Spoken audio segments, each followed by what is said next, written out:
Olivia, c'est une petite fille. Et il s'est envolé vers la petite fenêtre au plafond. Bonjour, je m'appelle Olga. Je suis la mère adoptive de 15 enfants. Dashulia, Nikita,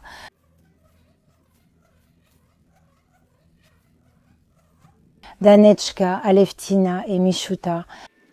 Depuis l'âge de 5 ans, je disais à mes parents, je me souviens que j'étais assise sur l'escalier de notre maison et je disais que j'aurais des enfants adoptifs, précisément des enfants adoptifs.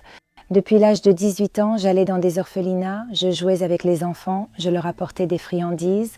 Ensuite, j'ai terminé l'université, j'ai trouvé un emploi à l'usine. Mon travail impliquait des déplacements professionnels, je voyageais beaucoup. J'ai pris la décision en 2010 que le moment était venu. J'ai changé de travail. Dès que j'ai été embauchée, je suis tout de suite allée au service des affaires des enfants et 6 mois plus tard, en 2010, j'ai déjà accueilli mon premier enfant, Misha. C'était un garçon.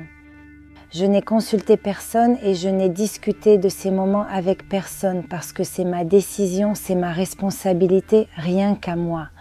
Je suis devenue la mère d'un garçon de 2 ans et 9 mois. Ensuite, il s'est avéré que Misha avait un diagnostic, l'autisme. Nous avons commencé à fréquenter des centres de rééducation. Nous y allions comme au travail de 8 h du matin à 6 h du soir.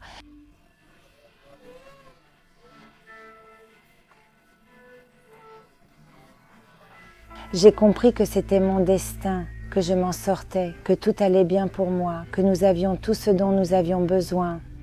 Et j'ai voulu prendre un deuxième enfant. Et 1 an plus tard, j'ai récupéré Nastienka. C'était une enfant qui avait été abandonnée devant le conseil municipal en novembre. Presque sans vêtements, à 3 ans.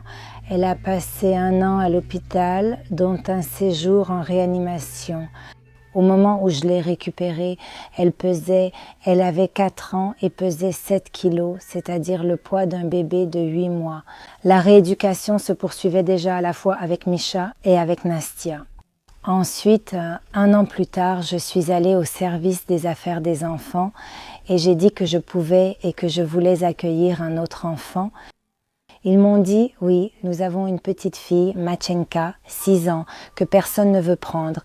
Je l'ai rencontrée, c'était une petite fille. Elle était chauve, malheureuse, elle ne savait pas parler, elle ne disait pas un mot, rien du tout, à 6 ans. Elle ne savait pas mâcher, sa mâchoire ne fonctionnait pas et à cause de cela, elle ne parlait pas non plus. Au début, pendant les 6 premiers mois, elle criait beaucoup la nuit.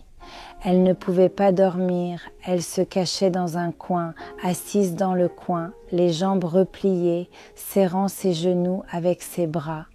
Bien sûr, il a fallu du temps pour que l'enfant se calme, pour qu'elle s'habitue.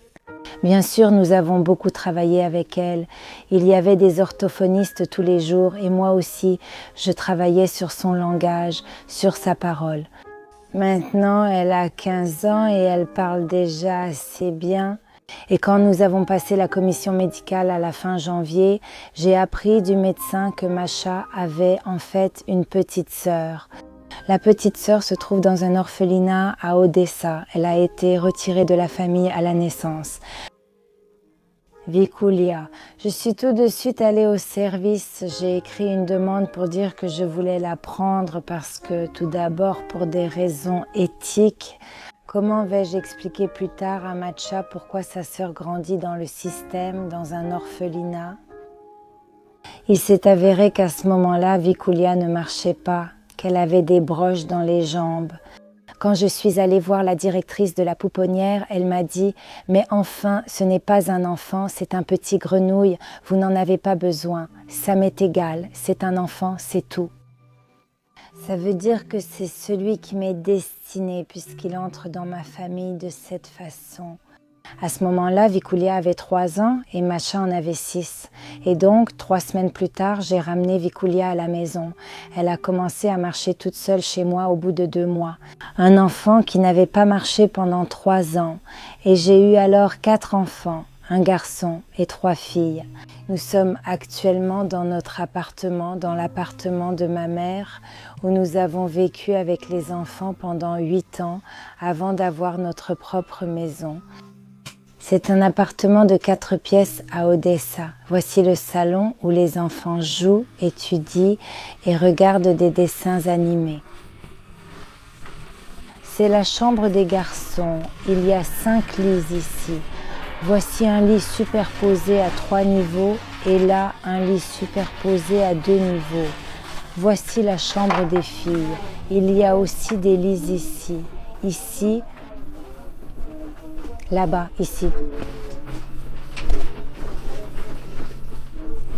En 2017, quand une blogueuse a écrit un reportage sur nous, des gens sont apparus, des habitants de Kiev à qui notre famille a beaucoup plu et ils se sont donnés pour objectif de nous aider à vivre dans une grande maison. Ils nous ont donc acheté une maison à la campagne, près d'Odessa, à 100 km d'Odessa. La maison fait 270 mètres carrés sur 3 étages. Près de la maison, ils ont construit une grande aire de jeux pour enfants. La préparation des repas, la cuisine quotidienne, c'est moi seule qui m'en occupe avec la cuisinière.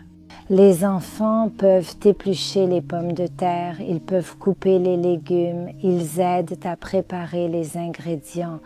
Si on me fournit toutes les préparations, cela ne prend pas beaucoup de temps, donc ma tâche consiste seulement à tout traiter et à lancer la cuisson. Les enfants, dès l'âge de 4 ou 5 ans, selon quand ils commencent, fréquentent l'école des arts, ils font du violon, de la danse et vont à l'école des beaux-arts. Une femme ici à Odessa, le soir, quand je ramenais les enfants du violon à 7 heures du soir, tous les enfants de 2 à 8 ans, 11 enfants, je les accompagnais. Elle courait derrière nous et me frappait avec son sac en criant que j'avais volé les enfants, que je les emmenais quelque part avec des instruments. Nous avions tous un violon, chacun avait son violon, c'était très visible. Les gens pensaient qu'ils intervenaient pour le bien, mais en réalité, tout le monde en était bouleversé ensuite. Bonjour, je suis Sacha Elbaum et voici notre dernier reportage d'Ukraine. Nous l'avons tourné le 22 février, 2 jours avant le début de la guerre. Nous sommes ravis de conclure ce projet avec l'histoire d'Olga, qui a tant apporté à 15 enfants pour qui elle compte énormément. Elle a appris la guerre alors qu'elle était à Odessa. Ensuite, elle est partie avec sa famille en Pologne et ils sont rentrés en Ukraine fin avril. Très bientôt, nous commencerons à vous ravir avec de nouvelles vidéos, alors restons en contact. Abonnez-vous si ce n'est pas déjà fait, mettez un j'aime à cette vidéo et laissez un commentaire, car ainsi, elle sera vue par le plus grand nombre de personnes possible. Je vous embrasse, à très bientôt.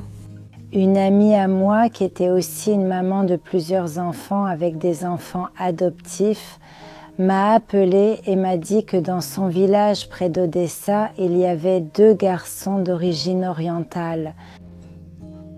Un mois plus tard, nous avons fait connaissance et un mois après, je les ai ramenés à la maison. C'était Timosha et Genechka. On les avait retirés, emmenés d'une maison non chauffée. À l'automne, à la fin de l'automne, en novembre, il y avait un tas de vêtements d'adultes sales et les enfants étaient déshabillés, ils portaient juste des vestes d'adultes, tout était jeté par terre et c'est comme ça que les enfants essayaient d'échapper au froid. Un an plus tard, même un peu avant, en été moins d'1 an, une fille m'a appelée et m'a dit que dans sa région, ce n'était pas la région d'Odessa. Il y a une petite fille, rousse, âgée d'1 an, et elle a vraiment besoin d'une famille. Il fallait partir d'urgence, alors j'ai appelé le jour même et le lendemain, je suis partie. Ma mère me soutenait et restait avec eux. Tout de suite, j'ai fait connaissance avec une petite fille d'1 an, Lisoula. Elle n'était pas rousse mais blonde. Dans les antécédents de Lisa, il y avait une parésie des membres supérieurs et inférieurs. C'est une paralysie cérébrale. Quelques mois plus tard, il s'est avéré que c'était pratiquement une enfant en bonne santé.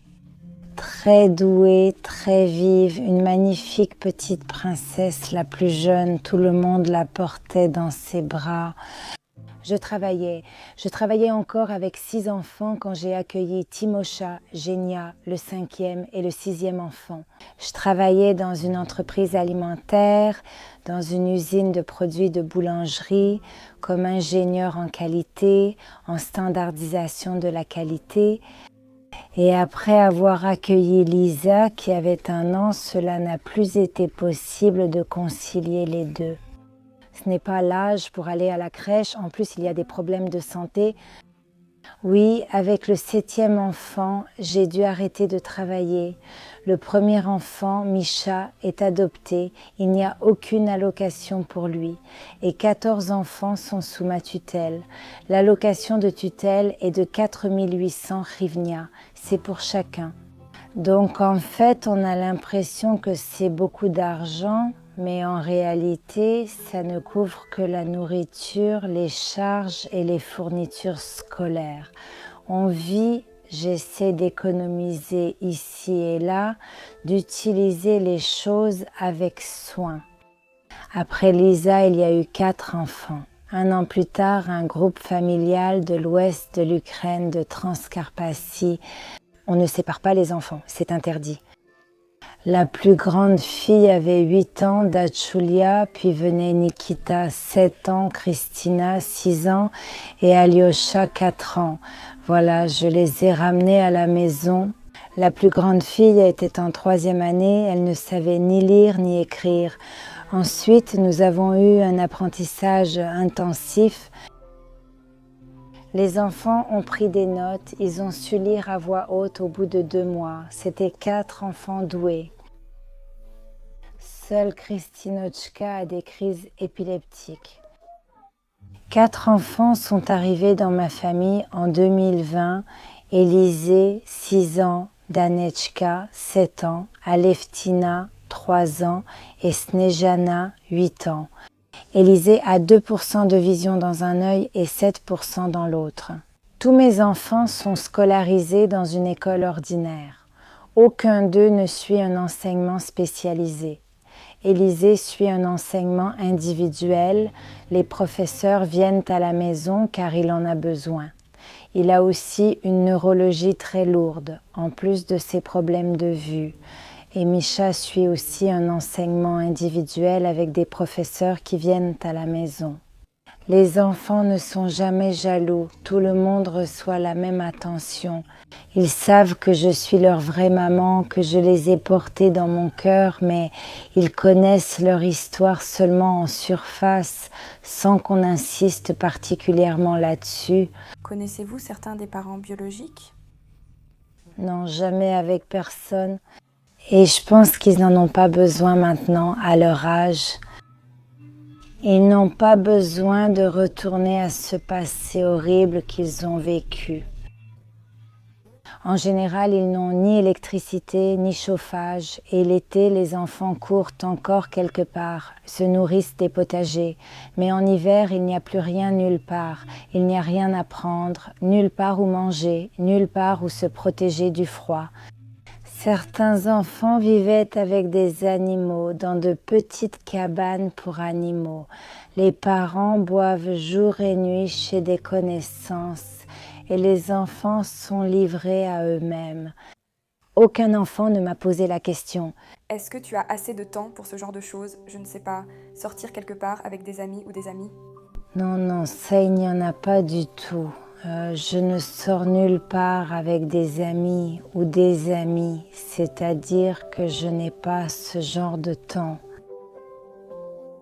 Je suis toujours avec les enfants, je suis toujours centrée sur leurs intérêts. Et est-ce qu'il y avait des personnes qui, disons, ne se sont pas détournées de vous, mais avec qui votre communication s'est simplement arrêtée, parce que vous n'aviez tout simplement plus assez de temps pour tout? Pratiquement avec toutes mes connaissances. Je n'avais pas de mari, je n'ai jamais rencontré une personne digne de moi. Et si jamais il se présente, alors on aura un enfant. Et pendant tout ce temps, depuis le tout premier garçon jusqu'à maintenant, avez-vous eu des relations? Non, jamais. Et avez-vous un rêve? Quelque chose que vous aimeriez faire quand vous aurez un peu de temps libre? Peut-être aller seul au cinéma ou autre chose. Nous avons un rêve commun, voyager davantage. C'est-à-dire que récemment, il y a 1 mois, nous sommes rentrés d'Égypte. Nous y avons vécu pendant 3 mois. Et concrètement, à quoi ça ressemble quand vous allez quelque part toutes ensemble? Vous vous tenez par la main ou bien... Quand c'est à Odessa, les enfants marchent par paire. Avant, quand ils étaient petits, on se rappelle maintenant que j'avais un doigt pour chaque enfant et ils tenaient chacun un doigt de ma main droite et de ma main gauche. Allez-vous accueillir d'autres enfants? Eh bien, peut-être un jour, être la maman de 15 enfants adoptifs, c'est un immense bonheur.